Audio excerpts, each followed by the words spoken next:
Geography, political science and history के full NCERT explanation of class 11th एंड 12th, उसके लिए आपको करना पड़ेगा लाइक, शेयर और सब्सक्राइब।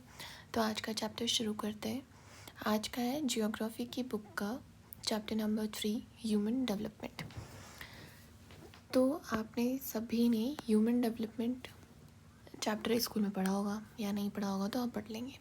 अब बात यह आती है कि ग्रोथ और डेवलपमेंट कुछ ऐसे वर्ड्स हैं जो आपने सुने ही होंगे, आपके लिए नए ही नहीं है, क्योंकि हर किसी चीज़ की ग्रोथ होती है, हर किसी चीज़ का कुछ ना कुछ डेवलपमेंट होता ही है। लाइक हम ऐसे बोल सकते कि ये पेड़ इतना छोटा था तो ये ग्रो होके इतना बड़ा हो गया। लाइक अपने डेली लाइफ में हमने ग्रोथ और डेवलपमेंट वर्ड सुना ही है, ये अपने लिए कोई नए वर्ड्स नहीं है। ओके, अब क्वेश्चन ये आता है कि ग्रोथ और डेवलपमेंट देखने में ऐसे लगता है कि कोई चीज़ जो ग्रो हो रही है वो डेवलप भी हो रही है, डेवलप हो रही है तो ग्रो हो ही रही है, तो ये सेम सेम लगते हैं। बट ग्रोथ और डेवलपमेंट के बीच में कुछ डिफरेंसेस हैं। डिफरेंसेस क्या है ग्रोथ और डेवलपमेंट के बीच में? वो ये है कि जो ग्रोथ है वो क्वांटिटी को देखती है सिर्फ, जबकि जो डेवलपमेंट है वो क्वालिटी को देखता है। लाइक जैसे किसी इंसान की सैलरी इंक्रीज़ हुई है, 50,000 से 75,000 रुपये हो गए हैं उसके, तो 75,000 रुपीज़ हो गए हैं उसके सैलरी के लिए। तो ये उसकी एक इनकम के अंदर ग्रोथ आ गई, उसकी लाइफ में ग्रोथ आई है। बट सिमिलरली अगर हम लोग ये सेम चीज़ डेवलपमेंट में देखें, अब ऑल्दो उसकी सैलरी है वो 75,000 हो गई है, बट उससे कुछ हुआ नहीं है, वो सिर्फ बैंक में जो एक्स्ट्रा रुपए हैं वो बैंक में पड़े हैं, ना तो उससे वो कोई अच्छी फैसिलिटी ले पा रहा है, मतलब जो पहले थी सेम वही फैसिलिटीज़ वो अब ले रहा है, और किसी दूसरी चीज़ के अंदर भी उसने कोई इन्वेस्टमेंट वगैरह कुछ भी नहीं किया है। तो डेवलपमेंट हुआ क्या? कुछ देखा जाए तो कोई डेवलपमेंट नहीं हुआ। तो जहाँ पे ग्रोथ क्वांटिटी की बात करता है, वहीं जो डेवलपमेंट है वो क्वालिटी की बात करता है। सिमिलरली जो ग्रोथ है वो वैल्यू न्यूट्रल होती है, यानी वो पॉजिटिव भी हो सकती है और नेगेटिव भी हो सकती है। जबकि जो डेवलपमेंट है वो सिर्फ पॉजिटिव होता है। यानी डेवलपमेंट किसी भी जगह पे तभी होगा जब या तो कोई एग्जिस्टिंग जो सिचुएशन है या जो कंडीशन है या आपकी कोई भी फैसिलिटी है उसके अंदर कुछ इंक्रीमेंट हो या कोई सुधार हो, तभी जाके उस जगह पे डेवलपमेंट होगा। यानी डेवलपमेंट ओनली पॉजिटिव वैल्यू ही शो करता है। क्या लिखा है? डेवलपमेंट कैन ओनली अकर। कैसे अकर हो सकता है? डेवलपमेंट सिर्फ तभी होता है जब कोई इंक्रीमेंट होता है या कोई एडिशन होता है एग्जिस्टिंग कंडीशन के अंदर।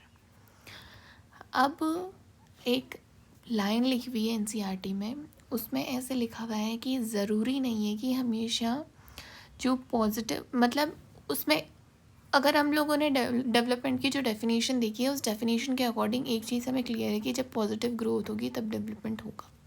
लेकिन ये भी ज़रूरी नहीं है कि हमेशा जब पॉजिटिव ग्रोथ हो तब डेवलपमेंट हो ही, है ना। तो यही चीज़ उसमें लिखी हुई है। जो पॉजिटिव ग्रोथ, अगर नेगेटिव ग्रोथ होगी तो डेवलपमेंट ऑब्वियसली होगा ही नहीं, क्योंकि डेवलपमेंट तो होता ही तब है जब किसी चीज़ में एडिशन होता है। ओके, तो ज़रूरी नहीं है, it is not necessary that positive growth will always lead to the development. जैसे कि इसका एक एग्जाम्पल भी दिया हुआ है NCERT में कि पॉपुलेशन इंक्रीज़ हुई है किसी जगह की, किसी शहर में पॉपुलेशन में इंक्रीमेंट आया है, पॉपुलेशन बढ़ी है, पहले जो थी अब उससे ज़्यादा हो गई, तो उस सिटी के अंदर ग्रोथ हुई है। शायद सिटी का जो एरिया है वो भी ज़्यादा बड़ा हो गया होगा, लेकिन जो वो शहर है उसमें कोई इम्प्रूवमेंट नहीं आया, बाकी लोगों की हेल्थ में, एजुकेशन में या उस शहर की शांति के अंदर कोई इम्प्रूवमेंट नहीं आया है। तो वहाँ पर ऑल्दो ग्रोथ तो हुई है सिटी के अंदर, लेकिन वहाँ पर डेवलपमेंट नहीं हुआ। ग्रोथ को अब क्वेश्चन फिर से आ जाता है कि ग्रोथ को मेजर कैसे करें हम। तो growth measurement is measured in terms of economic growth. Normally अपनी जो लाइफ है उसके अंदर हम देखते हैं, या पुराने ज़माने से जो रीति चली आ रही है उसके अकॉर्डिंग कोई चीज़ में ग्रोथ हुई है या कोई ग्रोथ हुआ है, ह्यूमन की किसी कैपेबिलिटी में ग्रोथ हुआ है, तो वो ग्रोथ को देखी कैसे जाती है, उसको हम इकोनॉमिक जो ग्रोथ होती है ना उससे ही देखते हैं, ये सेम सेम मानते हैं। यानी अगर बड़ी इकनॉमी है, the bigger the economy more the development, more the developed more the growth. तो अभी डेवलप वर्ड को यहाँ पर नहीं चुनना है, डेवलप को सिर्फ ऐसे ही मानना है कि ग्रोथ को हम नॉर्मली मेजर करते हैं इकोनॉमिक ग्रोथ में। अगर ज़्यादा पैसे हैं तो ज़्यादा ग्रोथ है, ज़्यादा डेवलप्ड है वो जगह, जबकि उसका कोई रियल इम्पैक्ट, ऑल दो बिगर इकोनॉमी का कोई रियल इम्पैक्ट पीपल की लाइफ में पड़ भी नहीं रहा है ना, तो भी हम कहते हैं कि अगर ज़्यादा इकोनॉमी है ना तो ज़्यादा डेवलपमेंट या ज़्यादा ग्रोथ हुई है वहाँ पर। अब क्या है, जो डेवलपमेंट है ना उसके कुछ एस्पेक्ट्स हैं कि डेवलपमेंट हम कैसे बोल सकते हैं कि किसी जगह पे कोई डेवलपमेंट हुआ है या एक इंसान की ज़िंदगी में कोई डेवलपमेंट हुआ है, कैसे कह सकते हैं। उसके कुछ एस्पेक्ट्स होते हैं, उसके अकॉर्डिंग कह सकते हैं। जैसे वो कैसी ज़िंदगी जी रहा है, उसकी जो लाइफ है उसकी क्वालिटी कैसी है, उसको कैसी अपॉर्चुनिटीज़ मिल रही है, क्या वो पढ़ाई करने जा सकता है, क्या उसको हेल्थ चेकअप की अपॉर्चुनिटीज़ मिल रही है, क्या उसको नौकरी में बराबर की अपॉर्चुनिटीज़ मिल रही हैं, और साथ ही साथ में क्या उसको फ्रीडम है अपनी चॉइस चूज़ करने का, मतलब अपने पसंद का खाना खाने का, कपड़े पहनने का, म्यूज़िक सुनने का, या अपने पसंद का नेता चूज़ करने का, क्या उसे किसी भी टाइप का फ्रीडम है। अगर है तो डेवलपमेंट हुआ है। तो ये कुछ बेसिस हैं, कुछ एस्पेक्ट्स हैं डेवलपमेंट के। डेवलपमेंट है कोई नया मेथड नहीं है, किसी भी जगह का डेवलपमेंट का पता करना ये कोई नया मेथड नहीं है कि जो अभी अभी आया है, ये बहुत टाइम पहले से चला आ रहा है। जो अपनी 80s और 90s टाइम था ना, 1980s और 1990s, उस टाइम के आसपास में दो साउथ एशियन इकोनॉमिस्ट थे, महबूब उल हक एंड अमर्त्य सेन। महबूब उल हक जो है ये पाकिस्तानी है एंड अमर्त्य सेन है ये इंडियन है। तो इन्होंने सबसे पहले डेवलपमेंट के बारे में बताया था 1980 और 1990s के बीच के वाला जो टाइम था वहाँ पर। Human development is a development that enlarges people's choices and improve their lives. People यहाँ पे सेंट्रल है। इसमें क्या डेफिनेशन है ह्यूमन डेवलपमेंट की कि ह्यूमन डेवलपमेंट ऐसा डेवलपमेंट है जो लोगों की चॉइस है उस चॉइस को बढ़ाता है, और साथ ही साथ में उनकी जो लाइफ है उस लाइफ को इम्प्रूव करता है। तो चॉइस बढ़ाना और लाइफ को इम्प्रूव करना, ये दो ही काम है ह्यूमन डेवलपमेंट के। और साथ ही साथ ह्यूमन डेवलपमेंट के अंदर जो लोग हैं वो सेंट्रल पीसेस है, वो होंगे नहीं तो डेवलपमेंट किसका होगा। Basic goal of human development is to make conditions where people live meaningful lives. अब ह्यूमन डेवलपमेंट का गोल क्या है, ह्यूमन डेवलपमेंट क्या होता है, देख लिया कि जो चॉइसेस है लोगों की उनको एनलार्ज करना और उनकी लिविंग कंडीशन को इम्प्रूव करना, ये ह्यूमन डेवलपमेंट है। अब ह्यूमन डेवलपमेंट का गोल क्या है, ह्यूमन डेवलपमेंट का गोल भी यही है कि समाज में वो ऐसी कंडीशंस बनाएं जहाँ पे लोग अपनी लाइफ को मीनिंगफुल समझें और एक क्वालिटी लाइफ जी सकें। ये क्वालिटी लाइफ में इसलिए कह रही हूँ क्योंकि सिर्फ लंबा जीना होता है, जीना मतलब लंबी उम्र को लंबा जीना या अच्छा जीना नहीं कह सकते। लंबी उम्र कुछ नहीं होती अगर वहाँ पे आपको आराम नहीं है, आपके पास में पैसा नहीं है, गाड़ी नहीं है, घर नहीं है, अच्छा रहने को कपड़े नहीं है, खाना नहीं खा सकते, एजुकेशन नहीं है, चॉइसेस नहीं है आपके पास में, ये सब अगर कुछ भी नहीं है, आप स्ट्रगल ही किए जा रहे हो, पीस नहीं है आपकी जगह पे, तो वो सिर्फ एक लंबी ज़िंदगी है, उसमें क्वालिटी लाइफ कुछ भी नहीं है, तो मीनिंगफुल लाइफ नहीं है वो। सिर्फ लंबे जीने को मीनिंगफुल लाइफ नहीं बोलते। मीनिंगफुल लाइफ वो होती है जहाँ कोई पर्पस होता है आपका, आपको ये काम करना होता है, उस काम को करने के लिए आपको अपॉर्चुनिटीज़ दी जाती है, अपॉर्चुनिटीज़ लेने के लिए आपकी हेल्थ अच्छी होनी चाहिए, आपकी एजुकेशन अच्छी होनी चाहिए। तो एक ऐसी लाइफ जो पर्पसफुल हो और मीनिंगफुल हो, ऐसी ज़िंदगी लोग जिएं, यही है ह्यूमन डेवलपमेंट का गोल। डेवलपमेंट के कुछ एस्पेक्ट्स जो अभी अपन ने देखे थे वो है जैसे कि लंबी और एक healthy life, able to gain knowledge, वो नॉलेज ले सकता है, उसको एजुकेशन मिली हो और उसके पास में इनफ मीन्स और डिसेंट ज़िंदगी जीने के लिए। एक तो हेल्दी लाइफ हो गई, एक एजुकेशन हो गया और दूसरी हो गई पैसा, यानी उसके पास में इनफ मीन्स और डिसेंट लाइफ जीने के लिए। इन सारे एस्पेक्ट, ये सारे एस्पेक्ट्स हैं डेवलपमेंट के। अब इन चीज़ों के अंदर कुछ और चीज़ें जुड़ जाती हैं, फिर कुछ और चीज़ें जुड़ जाती हैं, ऐसे करके डेवलपमेंट बहुत सारी चीज़ों से मिलके बना है। उनमें से कुछ ये 3 इसके एस्पेक्ट्स हैं। जो डेवलपमेंट है, capability and freedom to make basic choices. जो डेवलपमेंट है उसमें कैपेबिलिटी और फ्रीडम है, वो देता है वो बेसिक चॉइसेस बनाने के लिए। मतलब आपको कुछ भी चाहिए तो आपकी किसी भी टाइप की जो चॉइस है ना, आप वो अपनी चॉइस ले सको, आप अपनी चॉइस है उसको चूज़ कर सको, उसके लिए आपको कैपेबल होना पड़ेगा। साथ में आपको उसके लिए फ्रीडम भी होना चाहिए। क्यों? क्योंकि because of their inability to acquire knowledge of material poverty और पुअर हेल्थ और social discrimination prevents them from leading healthy life and life with dignity. क्यों? अगर किसी इंसान को ये वाली जो चॉइसेस है ये नहीं दी जाएगी, क्यों नहीं दी जा सकती है? कुछ रीज़न्स हो सकते हैं। इसके रीज़न क्या हो सकते हैं कि शायद उनकी इनएबिलिटी थी, शायद उनके पास में प्रॉपर रिसोर्सेज नहीं थे जिससे वो नॉलेज ले सकते थे अपने, या वो गरीब थे, या शायद उनकी कोई ऐसी कास्ट रही होगी, या कोई ऐसी रेस होगी, कोई रिलीजन होगा जिसके अकॉर्डिंग लोगों ने उन्हें जाने नहीं दिया होगा लेने के लिए। यानी उनकी कुछ ना कुछ ऐसी मजबूरी है जिससे वो नॉलेज नहीं गेन कर पा रहे हो, या उनके पास में मटीरियल पोवर्टी हो, या उनकी हेल्थ ही ख़राब होगी तो स्कूल जाओगे कैसे आप, या कोई सोशल डिस्क्रिमिनेशन हो। ये कुछ वो वजह है जिसके कारण लोग या तो कैपेबल नहीं हो पाते या उनके पास में फ्रीडम नहीं होती अपनी चॉइसेस को चूज़ करने की। अब ये नहीं होती है उनके पास में इन सब वजह से, तो क्या होता है जो वो लोग हैं वो अपनी लाइफ को डिग्निटी के साथ में नहीं जी सकते। उनको किसी के अंडर रहना पड़ेगा, कुछ ना कुछ करना पड़ेगा, कोई और कह रहा है वैसा कुछ करना पड़ेगा, तो वैसे वो अपनी लाइफ को डिग्निटी के साथ में नहीं जी सकते। लेकिन ह्यूमन डेवलपमेंट क्या चाहता है कि लोग अपनी लाइफ डिग्निटी के साथ में जिए। अब ह्यूमन डेवलपमेंट के 4 पिलर्स हैं, the 4 pillars of human development, जैसे कि equity, sustainability, productivity and empowerment. सबसे पहले हम देखेंगे इक्विटी। इक्विटी क्या है? इक्विटी का मतलब होता है making equal access to opportunities available to everybody. मतलब इक्विटी का मतलब ये है कि सभी लोगों को समान अवसर दिए जाएंगे अपॉर्चुनिटी को पाने के लिए। यानी ये एक अपॉर्चुनिटी है, सब लोग इधर जो रह रहा है, इधर है, मोटा है, पतला है, जो भी है, जहाँ पे भी रह रहा है, ये जो सब लोग हैं ना, इन सब लोगों को इक्वल अपॉर्चुनिटी, इक्वल ऐसे हर चीज़ इनको इक्वल दी जाए, इक्वल अवसर दिया जाए। मतलब ऐसे नहीं हो कि आप नहीं लेकर जा सकते, आपको किसी टाइप की इनइक्वालिटी नहीं होगी, सबको इक्वल अवसर दिए जाएंगे कि आप ये जो अपॉर्चुनिटी है ना इसको आप ग्रैब कर सको। इसी को बोलते हैं equity, which means making equal access to opportunities available to everybody. अब इक्वल होनी चाहिए किस किस में, भले ही उनका जेंडर कुछ भी हो, उनका रेस कुछ भी हो, इनकम कैसी भी हो, कास्ट कैसी भी हो, बट उनको अपॉर्चुनिटीज़ तो सेम मिलनी ही चाहिए। ये एक इक्विटी है और इक्विटी एक पिलर है ह्यूमन डेवलपमेंट का। एग्जाम्पल के तौर पे देखते हैं कि नॉर्मली अगर हम लोग ऐसे देखें कि कौन सी लोग हैं जो स्कूल से ड्रॉप आउट लेते हैं, तो एक चीज़ बहुत बेसिक क्लियर है जो अपने सामने आएगी, वो है कि ज़्यादातर महिलाएं या गर्ल्स ऐसी हैं जो कि स्कूल से ड्रॉप आउट लेती हैं। साथ ही साथ में कुछ ऐसे लोग हैं जो सोशली और इकोनॉमिकली बैकवर्ड है, वहाँ के लड़के भी ड्रॉप आउट लेते हैं।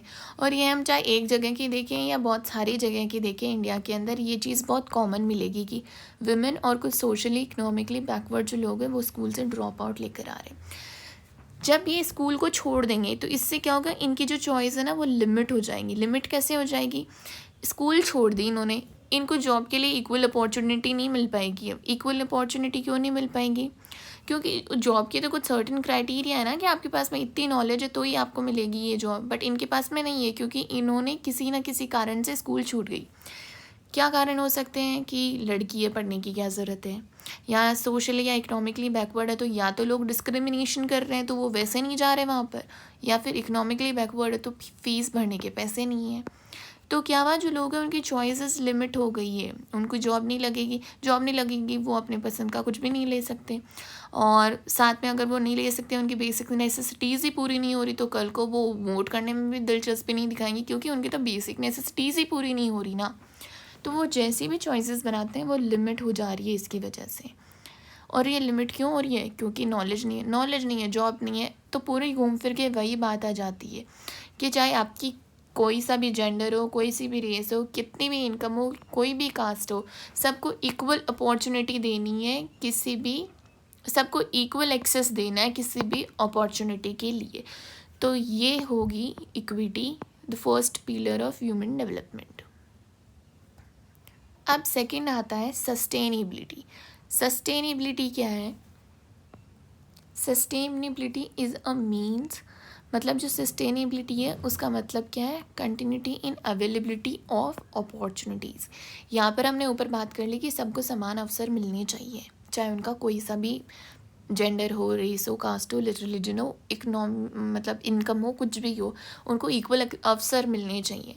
अब सस्टेनेबिलिटी क्या कहती है, इक्वल अवसर तो दे दिए सभी को, लेकिन ये कंटिन्यू रहने चाहिए। ऐसे नहीं हो कि आपने एक जो जनरेशन है उसको तो equal opportunities they the, but जो सेकेंड जनरेशन है उसके पास में अपॉर्चुनिटीज़ के लिए कुछ नहीं बचा है।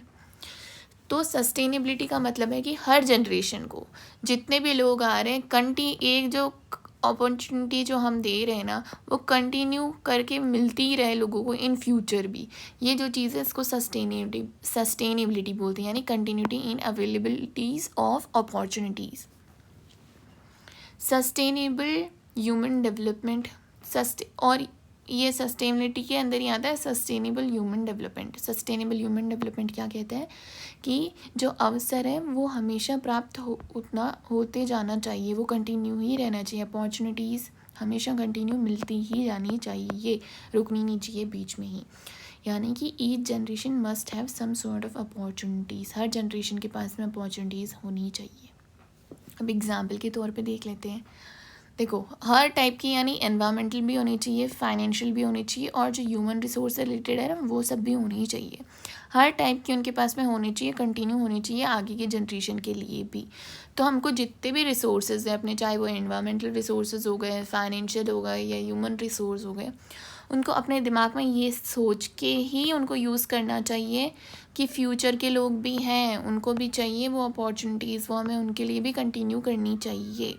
अगर वो चीज़ें नहीं होगी तो जो फ्यूचर के लोग हैं उनके पास में अपॉर्चुनिटीज़ कम होगी तो डेवलपमेंट नहीं होगा।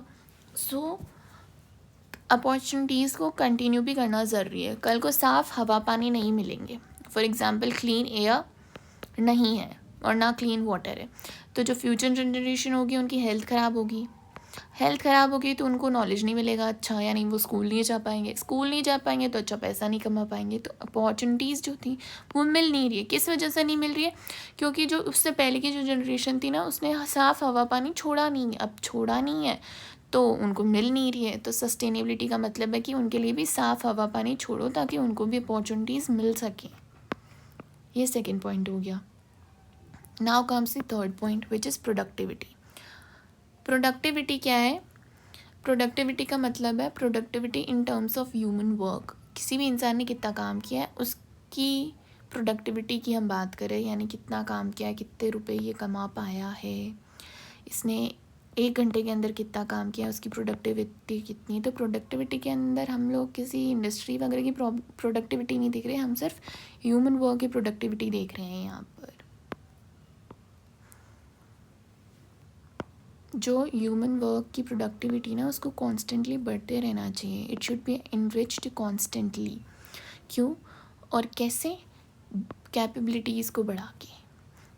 ये ह्यूमन वर्क की प्रोडक्टिविटी कैसे बढ़ेगी? आज जैसे कोई काम में कोई समस्या आ रही है, तो ये समस्या कैसे सॉल्व हो पाएगी? ये ऐसे सॉल्व हो पाएगी कि जो इसके बाद में जो लोग आने वाले हैं, या फिर यही जो लोग हैं, इनकी स्किल बढ़ा दी किसी कारण। जब इनकी स्किल बढ़ा दी, इनकी कैपेबिलिटी हमने बढ़ा दी, तो ये जो प्रॉब्लम आ रही थी ना, इसको ये सॉल्व कर पाएंगे। तो क्या हुआ, इनकी जो कैपेबिलिटी थी ना, उसको कॉन्स्टेंटली हमने एनरिच किया, इसको कॉन्स्टेंटली बढ़ाया, कॉन्स्टेंटली कैपेबिलिटीज़ बढ़ाई, कैपेबिलिटीज़ बिल्ड करी, तो जो ह्यूमन वर्क की जो प्रोडक्टिविटी थी वो भी इंक्रीज़ हो गई। तो हमें जो ह्यूमन है उनकी कैपेबिलिटीज़ को बढ़ाते रहना चाहिए। क्यों? क्योंकि जो लोग हैं ना, वही नेशन की एक असली वेल्थ है, वही असली रिसोर्सेज है। देखो, लोग ही नहीं होंगे तो इनकम कैसे होगी, लोग ही नहीं होंगे तो रिसोर्सेज कैसे होंगे, लोग ही नहीं होंगे तो पॉलिसी कैसे होगी, और लोग नहीं होंगे तो नेशन भी नहीं होगा। सो नेशन की रियल वेल्थ लोग ही हैं। तो लोगों की प्रोडक्टिविटी बढ़ाने के लिए हमें हर टाइम कॉन्स्टेंटली उनकी जो कैपेबिलिटीज़ हैं उनको बढ़ाते रहना चाहिए। क्यों? क्योंकि अगर आपके पास में अच्छा नॉलेज होगा, अच्छी हेल्थ होगी, तो आप काम भी अच्छा करोगे, आपका देश तरक्की करेगा, देन आप दुनिया पे रूल करोगे। Fourth point is empowerment. मतलब जो इतनी देर से हम चॉइस की बात करें ना, कि लोगों के पास में चॉइस ही नहीं रहेगी, वही बात है कि एम्पावरमेंट का मतलब होता है कि लोगों को इतना पावर देना कि वो चॉइस बना सकें। Empowerment means power to make choices. तो ये पावर है, ये पावर आएगा कहाँ से? चॉइसेस बनाने का। ये तभी आएगा जब लोगों के पास में पहली बात तो चॉइस लेने की फ्रीडम होगी कि आप कुछ भी ले सकते हो, आपको कोई रोकेगा नहीं, या फिर कोई कैपेबिलिटी होगी आपके पास में, कोई स्किल होगी। आपके पास में फ्रीडम है कि चलो आप जो करना चाहो ना वो कर लो, बट आपके पास में चलो आपका मन हो गया कि आपको है ना डॉक्टर बनना है, बट आपने पढ़ाई नहीं करी है, आपके पास में स्किल नहीं है, तो आप कैसे बन जाओगे? ऑल दो आपको फ्रीडम है बट कैपेबिलिटी नहीं है आपके पास में, तो कैसे बन जाओगे? इसीलिए एक चीज़ की ज़रूरत पड़ती है, दोनों चीज़ों की ज़रूरत पड़ती है पावर बनाने के लिए, चॉइस मेक करने के लिए, पावर के लिए, और वो है आपके पास में स्वतंत्रता भी होगी आप किस चीज़ को चुने, साथ में उस चीज़ को करने के लिए आपके पास में स्किल भी हो। तो यहाँ से आती है पावर। अब पावर को कैसे लाएगी गवर्नमेंट? क्योंकि जो अच्छी गवर्नमेंट पॉलिसीज़ होगी, good governance and people oriented policies empower people. तो एक तो अच्छी सरकार, साथ ही साथ के अंदर मतलब जो वो काम कर रही है वो अच्छा होना चाहिए, और साथ ही साथ में वो ऐसी पॉलिसीज़ लिख रहा है जो पीपल ओरिएंटेड हो, जो लोगों को साकार बनाएंगी, वही तो उनको एम्पावर करेंगी, वही उनको फ्रीडम देगी, वही उनके अंदर स्किल बढ़ाएंगी, कैपेबिलिटी बनाएंगी, तभी उनको पावर मिलेगा चॉइसेस बनाने का। साथ ही साथ में जो सोशली और इकोनॉमिकली या एजुकेशनली बैकवर्ड लोग हैं ना, उनके अपलिफ्टमेंट के लिए भी कोई स्पेशल एफर्ट करने चाहिए, ताकि इनको भी तो पावर मिले ना चॉइसेस बनाने की, वरना इनको कैसे मिलेगी? तो इनको भी एम्पावरमेंट इनका भी हो। 4 पिलर्स हो गए, empowerment, productivity, sustainability and equity. अब आती है human approaches to human development. Human development की जो अप्रोचेस हैं वो क्या क्या है, कौन कौन से तरीके हैं जिनसे ह्यूमन डेवलपमेंट हो सकता है, या कौन कौन सी चीज़ें जिससे होता है, जिसकी हेल्प से होता है, डायरेक्टली इनडायरेक्टली, कैसे, और कौन सी चीज़ें हैं जिसके बेसिस पे हम कह सकते हैं कि ह्यूमन डेवलपमेंट हुआ है। तो कैसे हुआ है उसको पता करने के लिए कुछ अप्रोचेस हैं, और वो अप्रोचेस कौन सी हैं? इनकम की। ये बहुत सबसे पुरानी चली आ रही अप्रोचेस में से एक है जिससे हम पता करते हैं। हाँ, देखा जाता है ना, नॉर्मली हर सोसाइटी में देखा जाता है, या जो भी बात है कि अगर आपकी इनकम अच्छी होगी तो डेवलपमेंट अच्छा हुआ है आपका। तो इनकम को हम लिंक करके देखते हैं ह्यूमन डेवलपमेंट के साथ। Income is seen link to the human development. जो इनकम है, आपके पास में अच्छा पैसा होगा तो आपको अच्छी फ्रीडम है, आप कैसी चॉइसेस बनाते हो, जैसे हर टाइप का फ्रीडम होगा। Income reflects the freedom level to make the choices. अगर इनकम अच्छी है तो ह्यूमन डेवलपमेंट अच्छा है, इनकम कम हो रही है तो डेवलपमेंट धीरे धीरे हो रहा है, इनकम ज़्यादा बढ़ रही है तो डेवलपमेंट ज़्यादा बढ़ रहा है। दूसरी है बेसिक नीड्स की अप्रोच। ये इंटरनेशनल लेबर ऑर्गेनाइजेशन जो है उसने प्रपोज की थी। इसमें क्या है, 6 बेसिक नीड्स को हम बात करते हैं। कौन कौन सी? हेल्थ हो गई, education, food, water supply, sanitation और हाउसिंग। कि पैसे छोड़ो, अगर जो लोग हैं उनकी अच्छी हेल्थ नहीं है, उनको एजुकेशन का एक्सेस नहीं है, उनके पास में नॉलेज नहीं है, उनको खाना नहीं मिल रहा, उनके पास में अच्छा पानी नहीं है, साफ़ पानी नहीं है, उनके यहाँ पर गंदगी बहुत ज़्यादा है, या उनके पास में घर ही नहीं है। अगर ये चीज़ें ही नहीं है तो ये चॉइस बनाएंगे क्या? अगर ये चीज़ ही नहीं है तो ये इनकम का करेंगे क्या? सो ये जो बेसिक 5-6 जो नेसेसिटीज़ हैं ये बहुत ज़रूरी होती है। तो while ignoring the human choice, emphasis is given to the basic needs. इतनी देर हम बात क्या कर रहे थे कि चॉइस होगी तो डेवलपमेंट होगा। जैसे इनकम अच्छी होगी तो लोगों के पास में ज़्यादा चॉइसेस होगी, उनके पास में फ्रीडम होगी। बट यहाँ पे बेसिक नीड्स वाली अप्रोच में क्या किया हुआ है कि चॉइस को इग्नोर किया हुआ है और बेसिक नीड्स पे ध्यान दिया हुआ है। ये इंटरनेशनल लेबर ऑर्गेनाइजेशन ने शुरू करी है। जो थर्ड अप्रोच है वो है वेलफेयर की अप्रोच। जो लोग हैं, it looks human as a beneficiary और target of any development activity. इसका क्या मतलब हुआ कि जो वेलफेयर है, ये ह्यूमन डेवलपमेंट है ना, ह्यूमन डेवलपमेंट में लोग हैं वो कुछ काम नहीं कर रहे हैं उसके लिए, वो कुछ भी काम नहीं कर रहे हैं डेवलपमेंट करने के लिए, वो सिर्फ बेनिफिशियरी है। अगर डेवलपमेंट होगा तो ये जो लोग हैं इनको फ़ायदा पहुँचेगा।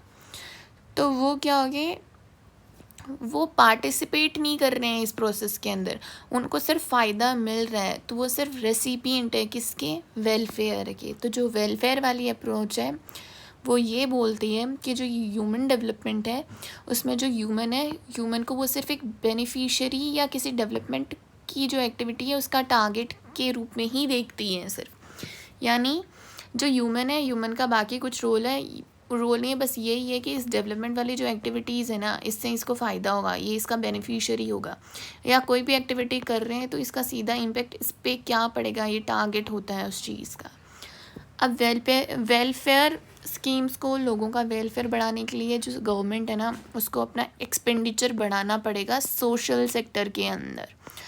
वो ऐसे गवर्नमेंट बोलती कि मैंने तो एक्सपेंडिचर बढ़ाया, बट वो बढ़ाएंगे डिफेंस वाले के अंदर, तो डिफेंस वाला क्या काम में आएगा, वेलफेयर में। इसलिए जो सोशल सेक्टर के अंदर ज़्यादा इंक्रीज़ करेगी ना एक्सपेंडिचर गवर्नमेंट, तो वेलफेयर स्कीम्स लेकर आएंगी, तो लोगों का ज़्यादा अच्छा होगा। अब इसमें ये शॉर्ट में मैंने यहाँ पे लिखा हुआ है कि जो ह्यूमन है वो ह्यूमन डेवलपमेंट के अंदर पार्टिसिपेंट नहीं है, वो सिर्फ एक पैसिव रेसिपिएंट है, वो सिर्फ लेना जानता है। जो फोर्थ अप्रोच है वो है कैपेबिलिटी की, और ये अमर्त्य सेन से एसोसिएटेड है, उन्होंने इसके बारे में बताया था। उन्होंने ऐसे कहा था कि किसी भी जगह के लोग हैं, उनके डेवलपमेंट के लिए हमें क्या करना पड़ेगा, जो ह्यूमन रिसोर्स है उनकी स्किल्स बढ़ानी पड़ेगी, डिफरेंट स्पीयर्स के अंदर उनकी कैपेबिलिटी बढ़ानी पड़ेगी। अगर हम उनकी जो स्किल है या कैपेबिलिटीज़ वो बढ़ा देंगे तो अल्टीमेटली ह्यूमन डेवलपमेंट हो जाएगा, उनके पास में चॉइसेस होगी हर चीज़ की, उनके पास में फ्रीडम होगा हर चीज़ को करने का। तो उन्होंने, अमर्त्य सेन ने ये बोला है कि कैपेबिलिटीज़ है ना, वो की है ह्यूमन डेवलपमेंट को इंक्रीज़ करने की। तो 4 अप्रोचेस हो गए, कौन कौन से, income, basic needs approach, welfare and capability.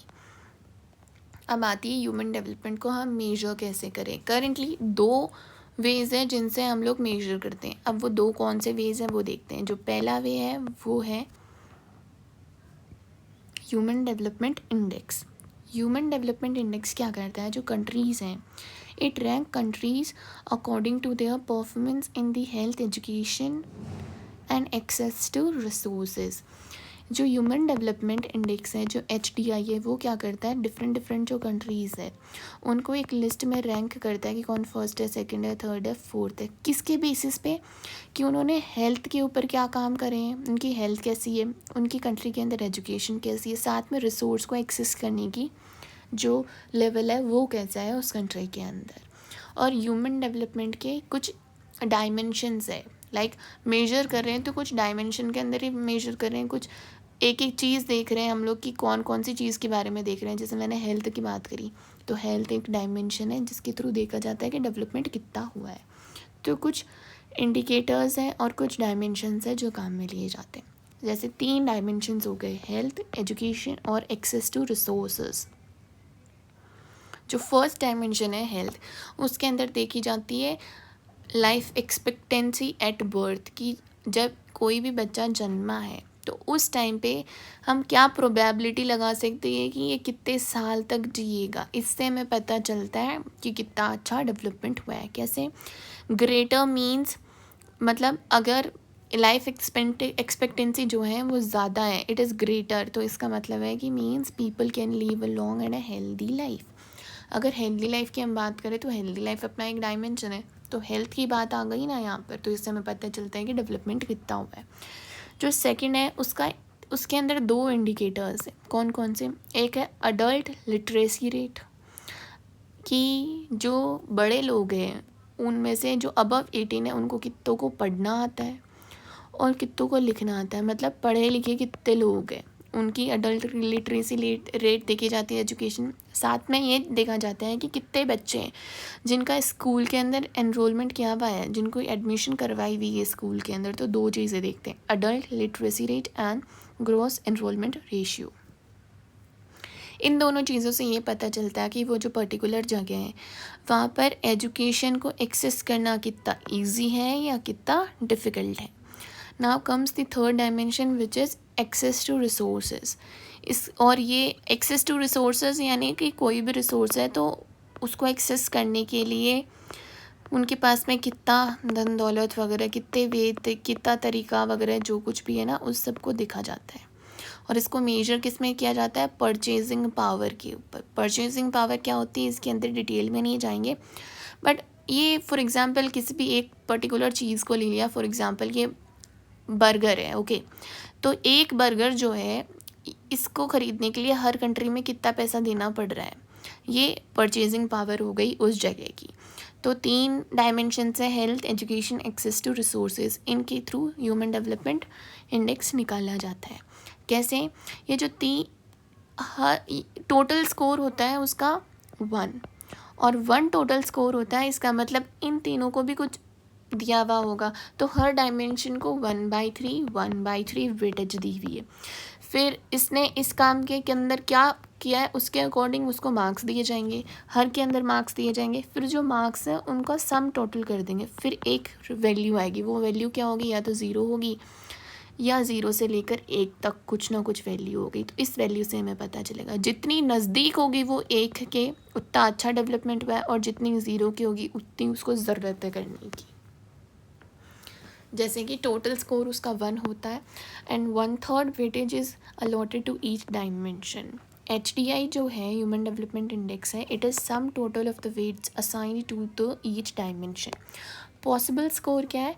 0 से लेकर 1 तक। More closer to 1 shows the greater human development.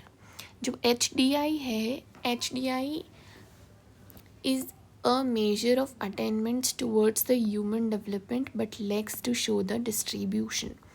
मतलब ये हमने देख लिया ह्यूमन इंडेक्स से हमें क्या क्या चीज़ें पता चलती है। अब हम ये देख रहे हैं कि जो ह्यूमन डेवलपमेंट इंडेक्स है, जो HDI है ना, वो कितने ह्यूमन डेवलपमेंट अचीव हुआ है, कितना अटेन कर लिया है हम लोगों ने, उसके बारे में बताता है।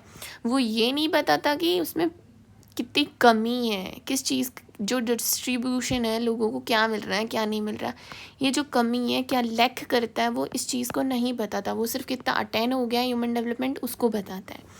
तो इस कमी को पूरा करने के लिए अपने पास में आता है ह्यूमन पॉवर्टी इंडेक्स। तो जो सेकेंड इंडेक्स था वो है ह्यूमन पॉवर्टी इंडेक्स, वो अभी हम देखेंगे।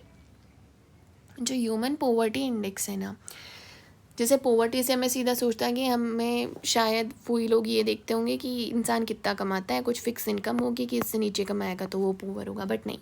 ह्यूमन पॉवर्टी इंडेक्स जो है वो नॉन इनकम मेजर है, यानी इसके अंदर इनकम की कहीं पे बात नहीं करी हुई है, इनकम से रिलेटेड नहीं है। इसके भी कुछ डायमेंशन है, जैसे उसमें थे हेल्थ, एजुकेशन और एक्सेस टू रिसोर्सेज, वैसे इसके भी कुछ हैं। क्या क्या? Probability of surviving till the age of 40 years, 40 साल तक वो ज़िंदा रहेगा, इसकी क्या प्रोबेबिलिटी है। अडल्ट लिटरेसी रेट कितनी है, और कितने लोग हैं जिनके पास में साफ़ पानी का एक्सेस नहीं है, और चिल्ड्रन कितने हैं जो कि अंडर वेट। ऐसे करके इसके बहुत सारे डायमेंशंस हैं, उन डायमेंशन से ही हमें पता चलता है।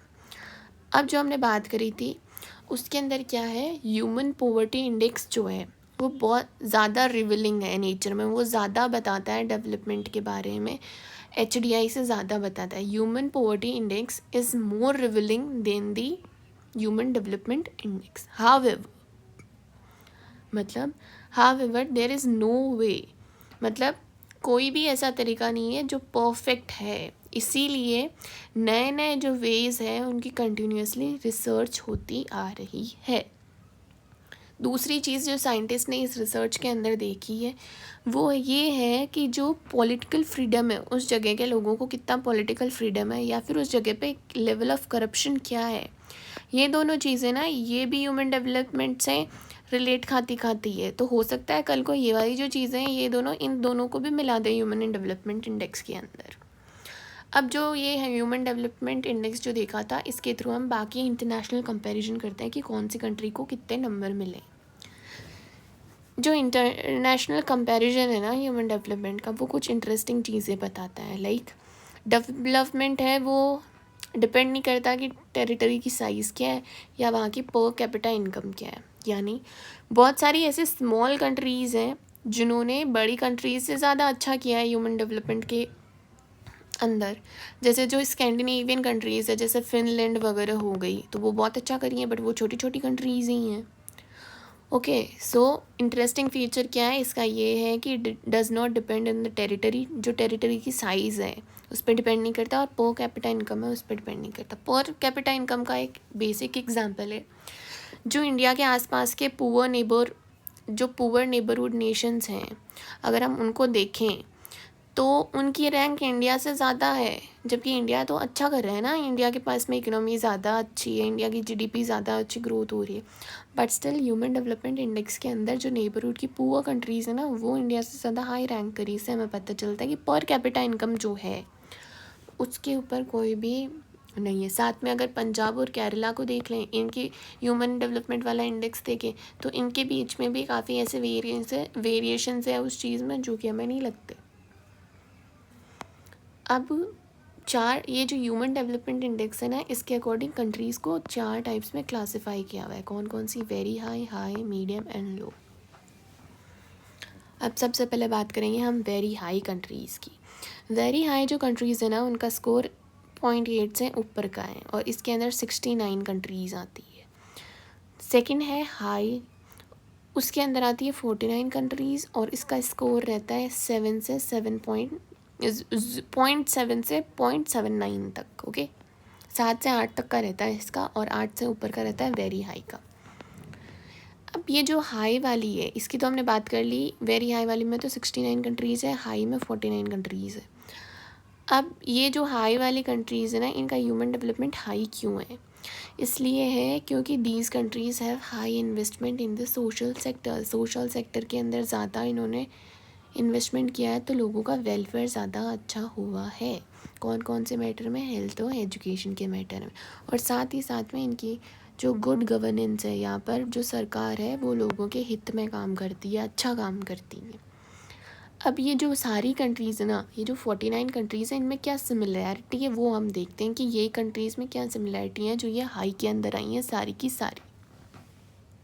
सबसे पहली सिमिलैरिटी है वो ये हो गई कि ये जो कंट्रीज़ है ना, या तो ये इम्पीरियल पावर रह चुकी है। इम्पीरियल पावर यानी जो ब्रिटिशर्स थे, ब्रिटिशर्स क्या थे, वो जगह जगह जाके कॉलोनीज़ बनाते थे अपनी, और उन पे रूल करते। तो ये जो है, ये ज़्यादातर कंट्रीज़ जो इसमें है ना हाई के अंदर, वो ज़्यादातर ऐसी ही कंट्रीज़ रही हैं जो पहले इम्पीरियल पावर रही थी, या ऐसी कंट्रीज़ है जिनमें सोशल डाइवर्सिटी है वो कम है। और ज़्यादातर कंट्रीज़ ये यूरोप के अंदर ही हैं। ऑल तो कुछ कंट्रीज़ हैं, नॉन यूरोपियन कंट्रीज़ भी हैं जिन्होंने अच्छा किया है, बट ज़्यादातर ये यूरोप के अंदर है, और साथ में ये इंडस्ट्रियलाइज्ड है। तो ये सिमिलैरिटीज़ हो गई। अब आ जाता है मीडियम लेवल, जिनमें मीडियम लेवल का ह्यूमन डेवलपमेंट हुआ है। ये सबसे लंबा लार्जेस्ट ग्रुप है, और इसके अंदर 42 कंट्रीज़ आती हैं। मतलब कुछ कंट्रीज़ के ह्यूमन डेवलपमेंट इंडेक्स इन्होंने निकाले नहीं है, इसलिए ऐसे तो आप लोग कहोगे कि 69 वाला ज़्यादा बड़ा हुआ ना, बट वर्ल्ड की ज़्यादातर कंट्रीज़ है ना, वो मीडियम लेवल के अंदर ही आती है। अब इनमें क्या सिमिलैरिटी है, वो ये है कि ये जो मीडियम लेवल वाली कंट्रीज़ है ना, ये वर्ल्ड वॉर सेकेंड के बाद में इमर्ज हुई है। या तो ये पहले कॉलोनीज़ थी जैसे इंडिया, बांग्लादेश, पाकिस्तान वगैरह, या फिर ये जो सोवियत यूनियन का ब्रेकअप हुआ था, जब वो सोवियत यूनियन टूट के छोटे छोटे और कंट्रीज़ बन गए थे, ये वो कंट्रीज़ हैं। मतलब वर्ल्ड वॉर सेकेंड के बाद में ये कंट्रीज़ आए हैं, तो इनमें मीडियम लेवल है, और साथ ही साथ में यहाँ पर सोशल डाइवर्सिटी है वो बहुत ज़्यादा हाई है। और इन जो कंट्रीज़ है ना, इन्होंने किसी न किसी टाइप की पॉलिटिकल अनस्टेबिलिटी या लोगों के मूवमेंट्स हिस्ट्री में अपनी में देखे ही होंगे। इंडिया की बात कर लें तो अपने नेशनलिस्ट मूवमेंट हुआ था, क्योंकि ब्रिटिशर्स आ गए थे वहाँ पर, तो किसी ना किसी टाइप की पॉलिटिकल इंस्टेबिलिटी रही होती है इन कंट्रीज़ में पहले हिस्ट्री के अंदर। बट अभी ये रैपिडली इम्प्रूव कर रही है। कैसे इम्प्रूव कर रही है? इन्वेस्ट करके, किन में? पीपल ओरिएंटेड पॉलिसीज़ में, और साथ ही साथ में जो सोशल डिस्क्रिमिनेशन है उसको हटाने में। सोशल डिस्क्रिमिनेशन को हटाने में क्या? क्योंकि ये जो कंट्रीज़ है ना, इनमें सोशल डाइवर्सिटी ज़्यादा है। जहाँ डाइवर्सिटी ज़्यादा होगी वहाँ पे डिस्क्रिमिनेशन भी होगा, तो उसको हटाने के लिए भी काम कर रहे हैं, पीपल पॉलिसीज़ में इन्वेस्ट कर रहे हैं। इन कुछ तरीक़ों से ये रैपिडली इम्प्रूव कर रहे हैं। देन आ जाता है लो लेवल, जो कंट्रीज़ बिल्कुल ही अच्छा नहीं कर रही है। इसमें अराउंड 33 कंट्रीज़ आती है, और ये जो कंट्रीज़ है ना, इनकी कुछ सिमिलैरिटी है। वो क्या है कि या तो इनमें पॉलिटिकल टर्मोइल चल रहा है, बिल्कुल भी स्टेबिलिटी नहीं है, कभी कोई तख्ता पलट हो रहा है, कभी कोई आ रहा है, कभी कोई आ रहा है, या वहाँ पर सोशल इंस्टेबिलिटी है, या वहाँ पर सिविल वॉर हो रहा है, या वहाँ पर कुछ ना कुछ फेमाइन आ रहे हैं, लोग मर रहे हैं, डिजीज़ हैं बहुत सारी, तो कुछ ना कुछ ऐसी चीज़ें हैं, इंटरनल चीज़ें जो कंट्री का डेवलपमेंट होने नहीं दे रही हैं। ये वो लो लेवल की वो कंट्रीज़ हैं जिसमें ये जो चीज़ें हैं ना, जो 4-5 चीज़ें बताई, ये बहुत कॉमन है, ये हो ही रही है उनमें। तो ये जो कंट्रीज़ है ना, इनके लिए बहुत अर्जेंट नीड है कि ह्यूमन डेवलपमेंट की तरह जाए और पीपल ओरिएंटेड पॉलिसीज़ बनाए। तो ये रिलेशन हो गया।